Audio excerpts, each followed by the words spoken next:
चलिए जी, thank you so much for coming back. मेरा नाम है सुनील अधिकारी और आप देख रहे हैं अपना फेवरेट चैनल कॉमर्स पॉइंट। कैसा बच्चे लोग सारे? चलिए जी, CBSE class 12th business studies की सीरीज हम स्टार्ट कर रहे हैं, न्यू सेशन स्टार्ट कर रहे हैं 2020-21 का। आई होप सो आप मेरे साथ इस पूरे सेशन में जुड़े रहेंगे, जहां पर हम बिजनेस स्टडीज के एक एक चैप्टर को, एक एक टॉपिक को बारीकी से अच्छे से समझने वाले हैं और उस लैंग्वेज में समझेंगे जिस लैंग्वेज में आप अंडरस्टैंड कर सकें और लंबे समय तक आपके दिमाग में बिजनेस स्टडीज के कॉन्सेप्ट रहे। मेरा नाम है सुनील, मैं एक एजुकेटर हूं और कैरियर काउंसलर हूं।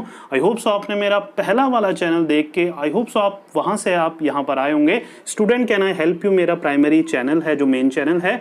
और कॉमर्स पॉइंट, मैं एक कॉमर्स का फैकल्टी, एक लेक्चरर हूं, तो मेरा फर्ज बनता है कि मैं कॉमर्स के लेक्चर्स टाइम टू टाइम आप बच्चों के लिए अपलोड करते रहूं। चलिए चैप्टर फर्स्ट से स्टार्ट करेंगे बच्चा लोगों, nature and significance of management. देखिए, इस चैनल के थ्रू मेरा एम रहेगा बिजनेस स्टडीज को सिंपल से सिंपल भाषा में, ऐसी भाषा में जो आप समझते हैं, ऐसी भाषा में नहीं जो टीचर्स आपको समझाते हैं, वैसी भाषा में जहां या जिस लैंग्वेज में आप समझते हैं उस लैंग्वेज का यूज कर कर मैं आपको एग्जाम्पल दे के और सिंपल से कॉन्सेप्ट को और ज्यादा सिंपल बना के पेश करूं। राइट, चलिए देखिए, चैप्टर नंबर फर्स्ट है nature and significance of management. NCERT हम स्ट्रिक्ट करेंगे, मतलब एनसीईआरटी को फॉलो करेंगे और उसके जो भी मेन कॉन्सेप्ट होंगे, देखिए आप 10-15 जितने रिफ्रेशर पढ़ना चाहें पढ़ लीजिए, जो बेस रहता है वो एनसीईआरटी का ही रहता है। तो हम फोकस करेंगे एनसीईआरटी में, एक भी टॉपिक हम वहां से नहीं छोड़ेंगे। जो भी एडवांस टॉपिक होगा आप अपनी रिफ्रेशर्स वगैरह से फॉलो कर सकते हैं। मेरे खुद के नोट्स हैं, मैं उनसे आपको पढ़ाऊंगा। अगर यही नोट्स आपको भी चाहिए तो प्लीज मुझे बताइएगा कमेंट करके, ताकि मैं आपके लिए भी ये नोट्स बना सकूं, प्रिपेयर कर सकूं और आपको प्रोवाइड करा सकूं। राइट, चलिए स्टार्ट करेंगे। थोड़ी पंचायत ज्यादा हो गई, लेकिन चलिए बताना जरूरी था। चलिए chapter first, nature and significance of management. देखिए, सबसे पहले तो एक थोड़े से टिप्स मैं दे दूं स्टार्ट करने से पहले। जो चैप्टर होता है नेचर एंड सिग्निफिकेंस, एक्चुअल में उसका फंडामेंटल या मीनिंग तो पता होना ही होना चाहिए, वो इंपॉर्टेंट क्वेश्चन बन जाता है। दैट मीन्स नेचर और सिग्निफिकेंस जो है इंपॉर्टेंस, ये अच्छे से हमें लर्न करना है इस चैप्टर में। राइट, चलिए अब पहला टॉपिक है मॉडर्न कॉन्सेप्ट ऑफ मैनेजमेंट। एक होता है ट्रेडिशनल कॉन्सेप्ट, मतलब जो बाबा आदम या उससे भी पुराना जो कॉन्सेप्ट है, जो स्पेसिफिकली अगर बात करें तो 1990, राइट, क्योंकि 1991 के बाद से इकोनॉमिक रिफॉर्म्स आए थे, न्यू इकोनॉमिक पॉलिसी वगैरह इकोनॉमिक्स में आपने पढ़ा होगा। तो 1990 के बाद से जितने भी मॉडर्न कॉन्सेप्ट में जो फेरबदल या चेंजेस आए थे, उसके ऊपर ये डेफिनेशन निर्धारित है या बेस्ड है। देखिए, management is a process of getting things done with the aim of achieving goals effectively and efficiently। दो तीन चीजें हैं। देखिए, management is a process of getting things done. Management क्या है?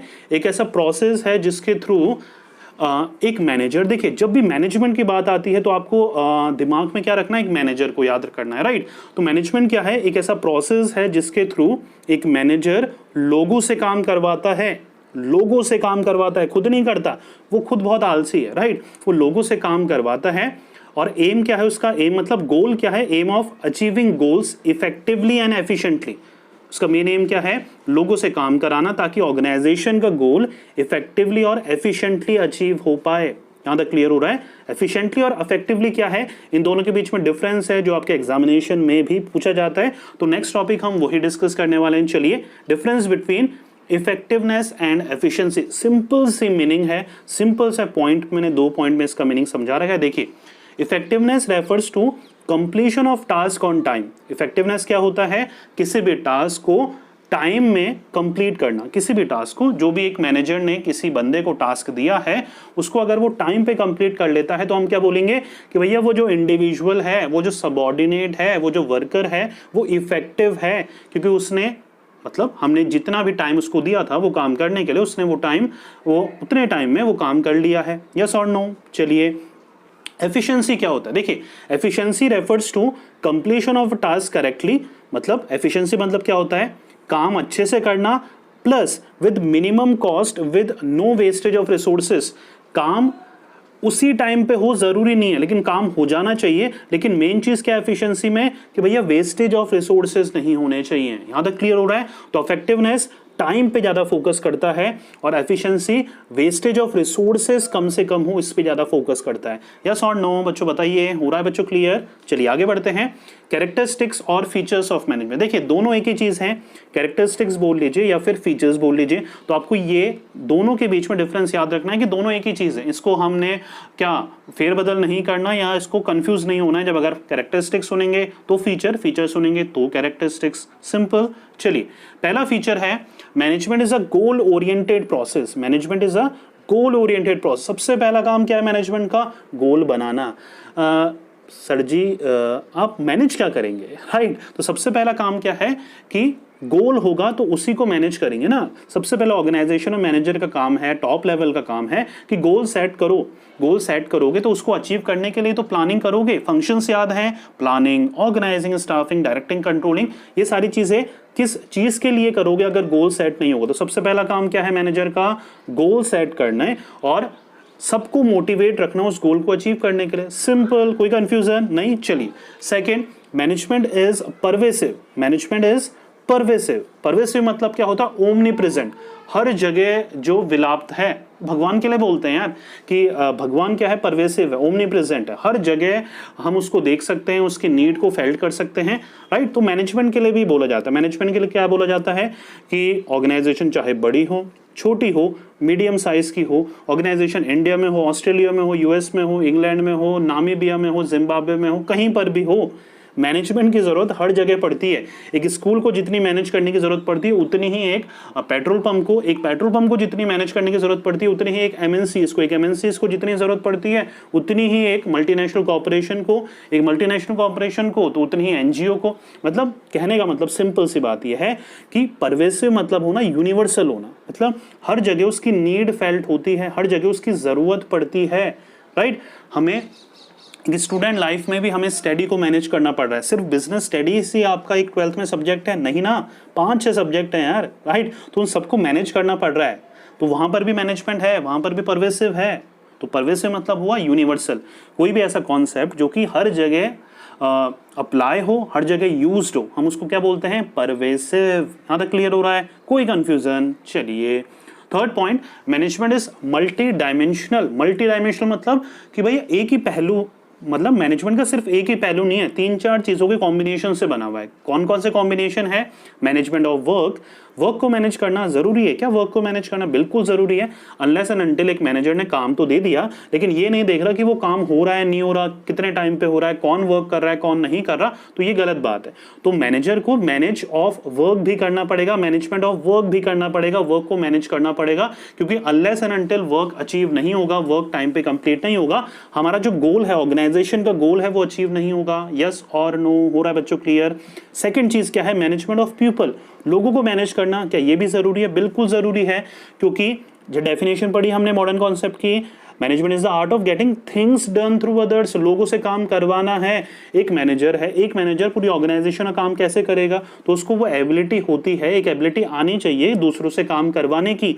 तो मैनेजमेंट ऑफ पीपल भी जरूरी है। वर्क को जितना मैनेज करना जरूरी है उतना ही लोगों को मैनेज करना जरूरी है, मोटिवेट रखना जरूरी है, ताकि वो अपना 100% दे किसी भी गोल को अचीव करने के लिए। यस और नो? मैनेजमेंट ऑफ ऑपरेशन, अभी ऑपरेशन क्या है इसके आगे लिख लीजिएगा, या अगर मैं नोट्स प्रोवाइड कराऊंगा तो आपको समझ में आ ही जाएगा। ऑपरेशन मतलब होता है बच्चा लोगों प्रोडक्शन प्रोसेस। ये प्रोडक्शन प्रोसेस क्या होता है? जहां पर चीजें बनती हैं, रॉ मटेरियल आता है, प्रोसेस होता है और फिनिश गुड्स में तब्दील या कन्वर्ट होता है। याद आ गया? प्रोडक्शन प्रोसेस हम उसको बोलते हैं। तो मैनेजमेंट ऑफ वर्क जरूरी है, समझ में आ गया? मैनेजमेंट ऑफ पीपल, लोगों को मैनेज करना भी जरूरी है। अभी ऑपरेशन को मैनेज करना जरूरी क्यों है आप बताएंगे मुझे? हेलो बताएंगे मुझे? ऑपरेशन को मैनेज करना जरूरी इसलिए है, देखिए मान के चलिए एक कंपनी है जो कि बहुत ही पॉपुलर है, अगर वो प्रोडक्शन प्रोसेस को मैनेज नहीं करेगी तो अच्छा रॉ मटेरियल नहीं आएगा, अच्छा रॉ मटेरियल अगर नहीं आएगा तो अच्छा प्रोडक्ट नहीं बनेगा, अच्छा प्रोडक्ट नहीं बनेगा तो वही खराब प्रोडक्ट, घटिया प्रोडक्ट मार्केट में जाएगा। अगर वो घटिया प्रोडक्ट मार्केट में जाएगा तो आपकी जो कंपनी का नाम है, गुडविल है, जो रेपुटेशन है, वो डाउनटर्न हो जाएगी, वो बहुत ही कम हो जाएगी। तो ये कोई भी कंपनी नहीं चाहती है। इस वजह से हमें ऑपरेशंस को, प्रोडक्शन प्रोसेस को मैनेज करना पड़ता पड़ता है। हो गया बहुत इजी। तो मैनेजमेंट इज मल्टी डायमेंशनल में कितनी चीजें आती हैं? 3 चीजें, management of work, management of people और management of operation. That simply means production process को मैनेज करना। यस और नो, यहां तक मेरे साथ हैं सारे बच्चे? चलिए बच्चे लोगों, 4th point, management is a continuous process. क्या एक मैनेजर साल में एक बार आए और बोले कि भैया ये काम ऐसे करना है, ये काम ऐसे करना है, तुम्हें ये काम ऐसे करना है, तुम्हें ये काम ऐसे करना है? क्या वो कंपनी, क्या वो फैक्ट्री, क्या वो इंडस्ट्री सक्सेसफुली रन होती रहेगी पूरे साल?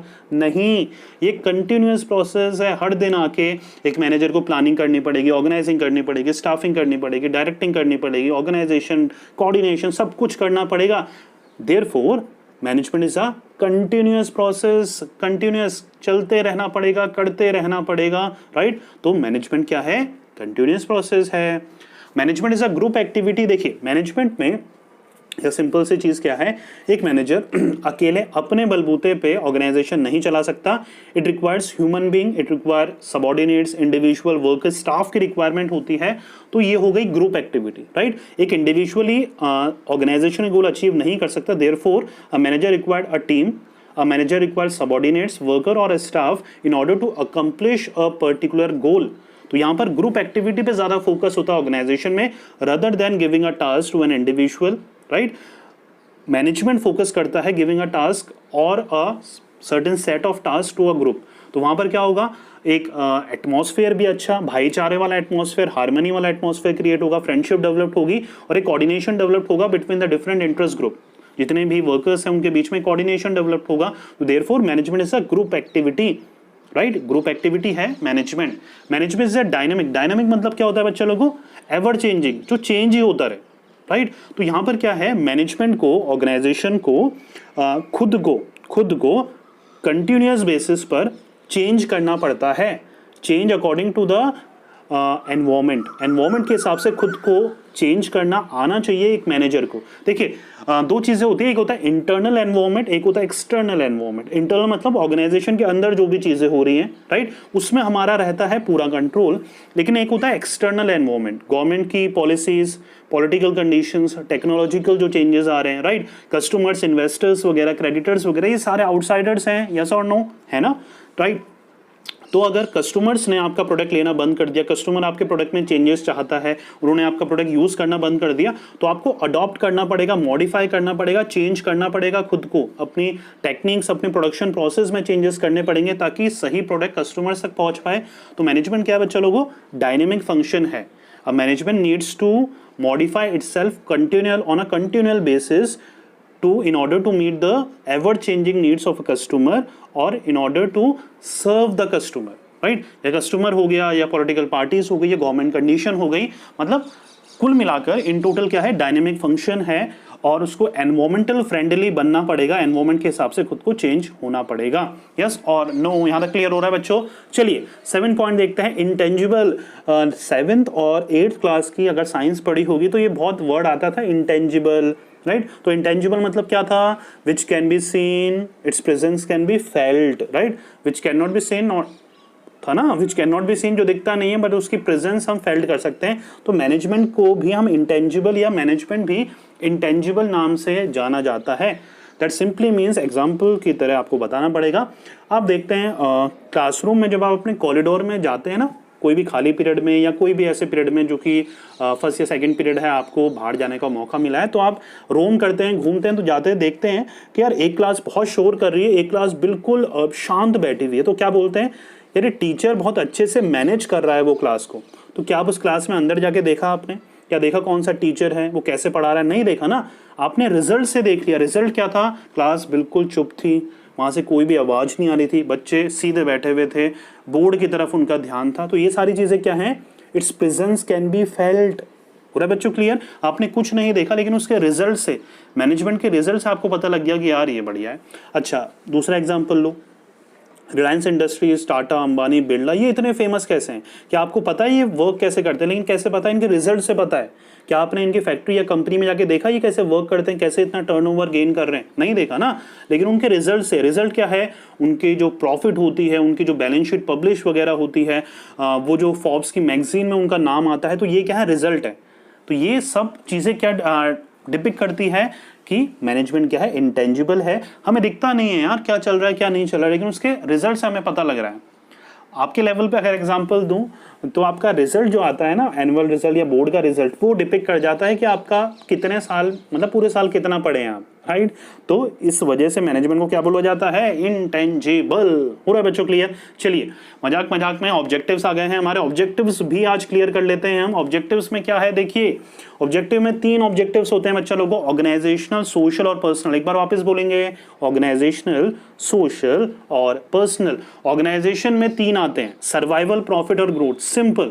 सबसे पहले देखिए ऑर्गेनाइजेशन ऑब्जेक्टिव में सबसे पहला गोल क्या होगा किसी भी ऑर्गेनाइजेशन का, क्या सबसे पहला गोल होगा कि यार नई नई ब्रांचेस खोलो, मतलब कुछ भी पैसा नहीं है आपके पास, राइट, नए नए हो, और आपका क्या गोल ये होगा कि यार बहुत सारी ब्रांचेस खोल लेता हूँ, बहुत सारे प्रोडक्ट मैं बना लेता हूँ और हर जगह मेरी ब्रांच होनी चाहिए, बहुत सारे कस्टमर्स, बहुत सारे मैं वर्कर्स अपने रख लेता हूँ ताकि नए नए प्रोडक्ट बना पाऊँ। नहीं होता ना। सबसे पहले आप क्या सोचेंगे कि यार मुझे मार्केट में सर्वाइव करना है। सर्वाइव क्यों करना है? क्योंकि आप जो प्रोडक्ट बना रहे हैं वैसे ही प्रोडक्ट बनाने वाले 10 और भी हैं मार्केट में।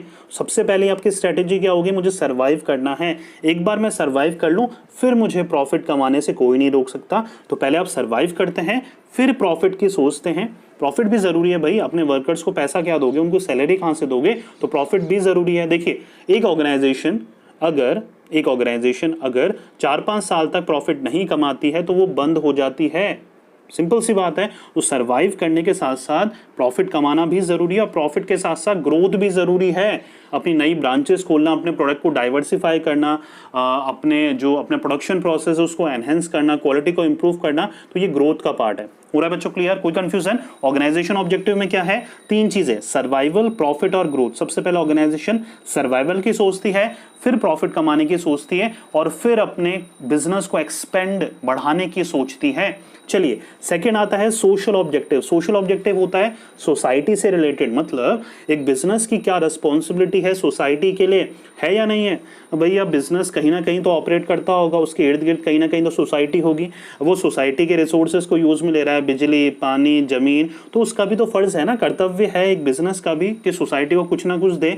तो सोसाइटी के प्रति उसकी रिस्पॉन्सिबिलिटी क्या क्या है देखिए। एक तो क्वालिटी प्रोडक्ट प्रोवाइड कराना, अनलेस एंड अनटिल आप क्वालिटी प्रोडक्ट नहीं प्रोवाइड कराएंगे आपका जो नाम है, रेपुटेशन है, धीरे धीरे कम होती रहेगी। दूसरा है रीजनेबल प्राइस, बेवकूफ ना बनाना कस्टमर को। 100 रुपए की चीज 200 रुपए में नहीं बेच सकते आप, तो आपको 100 रुपए की चीज एक अपना मार्जिन रखे 110 120 में आप बेच सकते हैं, तो उसको बोलते हैं रीजनेबल प्राइस, राइट। थर्ड है एम्प्लॉयमेंट क्रिएट करना। देखिए एक बिजनेस का मेन काम है कि, या मेन फोकस है सोशल ऑब्जेक्टिव के प्रति, कि जब भी उसके ओपनिंग हो, जब भी उसको वर्कर्स की रिक्वायरमेंट हो, तो अपने सोसाइटी के जो भी इर्द गिर्द की उसकी सोसाइटी है वहां से वर्कर्स को उठाए, ना कि किसी और शहर से वर्कर्स को बुलाए, राइट। तो एम्प्लॉयमेंट प्रोवाइड कराना, नौकरियां प्रोवाइड कराना, इससे होगा क्या, उसकी रेपुटेशन बहुत ही अच्छी हो जाएगी, लोग बहुत अच्छी अच्छी बातें करने लग जाएंगे उस सोसाइटी में, उस फैक्ट्री के बारे में, उस कंपनी के बारे में। तो वैसे ही गुडविल बनती है आपकी, राइट। गुडविल ऐसा नहीं है कि जयपुर में फैक्ट्री है तो आपकी दिल्ली में जाके गुडविल बनेगी, नहीं, सबसे पहले आपकी सोसाइटी में, मोहल्ले में गुडविल बनती है। यस और नो? वो कब बनेगी, जब आप एम्प्लॉयमेंट, नौकरियां प्रोवाइड कराएंगे वहां के लोगों को, लोकल लोगों को। इकोनॉमिक वेल्थ जनरेट करना, जी हाँ, economic wealth in the sense है कि प्रॉफिट जनरेट करना। देखिए प्रॉफिट जनरेट करने से क्या सेंस है, प्रॉफिट जनरेट करने से ये सेंस है कि अगर ऑर्गेनाइजेशन प्रॉफिट जनरेट करेगी तो अपने वर्कर्स को अच्छी सैलरी दे पाएगी, और कहीं ना कहीं वर्कर्स भी तो सोसाइटी का ही पार्ट है, यस और नो। तो वर्कर्स की स्टैंडर्ड ऑफ लिविंग को इंप्रूव करना भी जरूरी है। नेक्स्ट है education, health and vocational training. जो भी वर्कर्स हैं, जो भी लोअर लेवल के वर्कर्स हैं, उनको सही एजुकेशन प्रोवाइड कराना, या फिर सोसाइटी के लिए इन जनरल कोई भी एक एजुकेशन प्रोग्राम, वोकेशनल या ट्रेनिंग प्रोग्राम या हेल्थ केयर सेंटर डेवलप करना, ताकि सोसाइटी को अच्छी सर्विसेज, फैसिलिटीज मिल सके। Eco friendly method of production का यूज में लेना, ऐसे प्रोडक्ट बनाना और ऐसे प्रोडक्शन प्रोसेस के थ्रू बनाना जो कि एनवायरमेंट फ्रेंडली हो, एनवायरमेंट को नुकसान ना पहुंचाए, वो भी जरूरी है। यस और नो? चलिए पर्सनल ऑब्जेक्टिव क्या होते हैं, पर्सनल रिलेट करते हैं ऑर्गेनाइजेशन में जो वर्कर्स है ना, जो लोअर लेवल में एक्चुअल में वर्क करते हैं, उनसे रिलेटेड हैं, तो उनको भी फुलफिल रखना, सेटिस्फाई रखना बहुत ज़रूरी है, क्योंकि अल्टीमेटली काम वही करके दे रहे हैं, राइट। एक मैनेजर ऑर्डर तो चला सकता है, लेकिन उस ऑर्डर को इम्प्लीमेंट करना, उस ऑर्डर को सुनकर काम करना वर्कर्स पे डिपेंड करता है, राइट। तो वर्कर्स को मोटिवेट रखना बहुत जरूरी है ऑर्गेनाइजेशन के गोल को अचीव करने के लिए। सब कुछ गोल पे आके घूमता है ऑर्गेनाइजेशन में, राइट। तो गोल को अचीव करना जरूरी है। वो कैसे होगा? जब वर्कर्स को राइट वे में मोटिवेट रखोगे। वर्कर्स को राइट वे में मोटिवेट कैसे रख सकते हो?